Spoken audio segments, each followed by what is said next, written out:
Hello students, welcome to our channel. आज के इस वीडियो में मैं आप लोग को अपडेट देने वाला हूं पोस्ट ग्रेजुएशन का जो जीसीएस का फॉर्म है उसको लेकर के। बहुत से बच्चों के कमेंट्स आ रहे थे कि सर हमको कोई भी तरह की कॉलेज अलॉट नहीं हुई है, और अगर जो कॉलेज अलॉट हुई है तो उसको कंफर्म करके कहां जाना है, यूनिवर्सिटी जाना है, कॉलेज जाना है। तो आपके हर एक डाउट को मैं आज के इस वीडियो में क्लियर करने वाला हूं। साथ साथ में बताऊंगा कि अगर अभी जो कॉलेज लगी आप उसको सिक्योर करना चाहते हो और नेक्स्ट राउंड में भी पार्ट लेना चाहते हो तो वो भी पॉसिबल है। ठीक है, तो डिटेल में बताऊंगा, तो ये वाला वीडियो आप लोग आखिरी तक जरूर देखना। और सच बता रहा हूं, अभी तक चैनल को सब्सक्राइब नहीं किया तो कर लेना, बिकॉज पूरे यूट्यूब पे ऐसा कोई भी चैनल नहीं है जो इतनी क्लियरली इंफॉर्मेशन प्रोवाइड करता हो। तो सबसे पहले अपने बात करें तो आप लोग को पता ही होगा इसका जो स्केड्यूल था उसको लेकर के, जो जीसीएस का पीजी का जो स्केड्यूल था, रिवाइज स्केड्यूल जो आया था, उसमें जो 18 से 20 तारीख यानी आज से 20 तारीख तक जो भी बच्चों की कॉलेज लगी है, ठीक है, उसको आपको जाके कंफर्म करवाना होगा। यहाँ पे लिखा भी है कि आपको लॉगिन करना है, फिर ओटीपी आएगा, ओटीपी सबमिट करना है। वो पूरी प्रोसेस में डिटेल में बताऊंगा।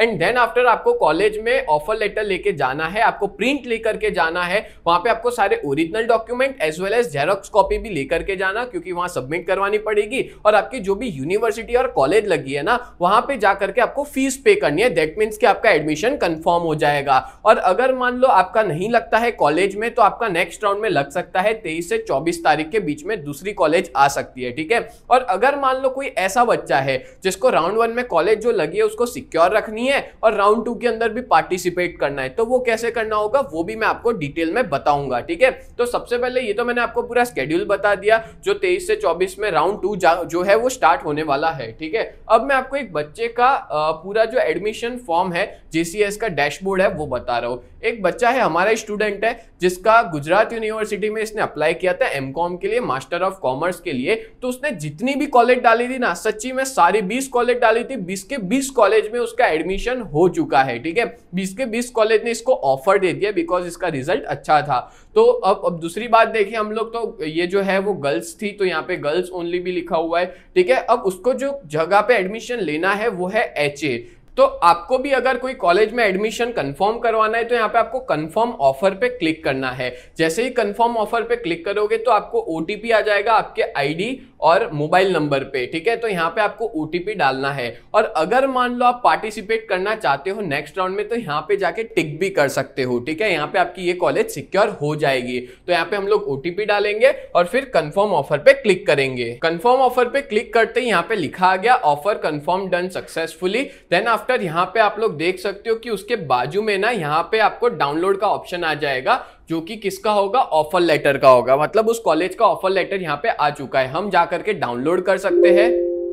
और ये यहाँ पे डाउनलोड हो चुका है, तो सेव पे हम लोग क्लिक कर देंगे, फिर एडमिशन ऑफर पे क्लिक करेंगे। तो इस तरह से कुछ एडमिशन ऑफर लेटर रहता है जो आपका खुल चुका है। अब आपको क्या करना है, मैंने कि जैसा अभी डेट बताई कि आपको ये सारा डॉक्यूमेंट्स लेके, इसकी भी जेरॉक्स लेके आपको जाना होगा कोई भी जो भी कॉलेज में आप एडमिशन लेना चाहते हो। जैसे इसका एचए था, ठीक है, वो वहां पे जाकर के एडमिशन ले सकते हैं। बहुत से बच्चे मुझे ये भी पूछते हैं कि अगर सर वहां पे जाना है तो कौन से डॉक्यूमेंट्स लेके जाना है। तो देखो, एक तो आपको ये जो ऑफर लेटर आया है वो डाउनलोड करना रहेगा। ठीक है, प्लस आपका जो पूरा फॉर्म आपने फिल किया था उसका आपको पूरा का पूरा जेरॉक्स लेके जाना है। जीसीएस का जो पूरा फॉर्म है ना, उसका जेरॉक्स लेके जाना है। फिर आपने रिसिप्ट, मतलब आपको रिसिप्ट लेके जाना है 300 रुपीज आपने जो चार्ज दिया था उसकी। और उसके अलावा जो भी आपके डॉक्यूमेंट्स है, जैसे कि आपकी 10th-12th की मार्कशीट लेके जाना, फिर आपको आपके जो बैचलर कोर्स है उसके जितने भी सेमिस्टर है वो सारे सेम की मार्कशीट लेके जानी है। और जो सेमिस्टर 6 था ना, खास करके अगर उसका रिजल्ट हाथ में नहीं मिला है तो उसकी जेरॉक्स निकाल के भी जाना।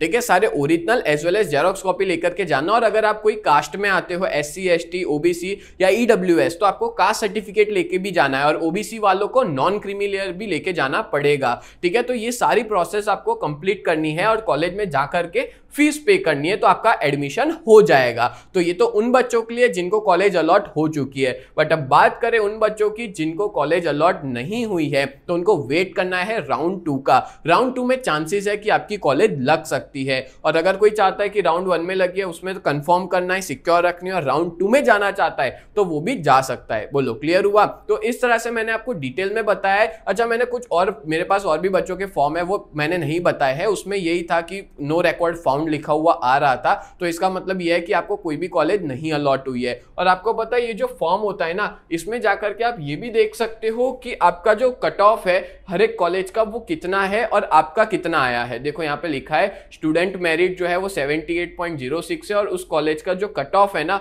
वो कितना आया है वो यहाँ पे लिखा हुआ है। मतलब इसका हम हर कॉलेज में से ज्यादा ही आया है, ठीक है। इसलिए इसकी 20 की जो 20 कॉलेज है वो सारी की सारी लग चुकी है। तो इस तरह से मैंने आपको डिटेल बताया, अब यहाँ पे जाके कट ऑफ भी देख सकते हो। तो यहाँ पे मैंने आपको पूरी डिटेल्स बता दी है कि कैसे आगे की आपको प्रोसेस करनी होगी। तो उम्मीद करता हूँ ये पूरा वीडियो आपको बहुत हेल्पफुल रहा होगा। तो ऐसे ही वीडियोस देखने के लिए आप लोग हमारे चैनल को सब्सक्राइब करें। तो मिलते हैं नेक्स्ट वीडियो में, तब तक के लिए bye and thank you so much.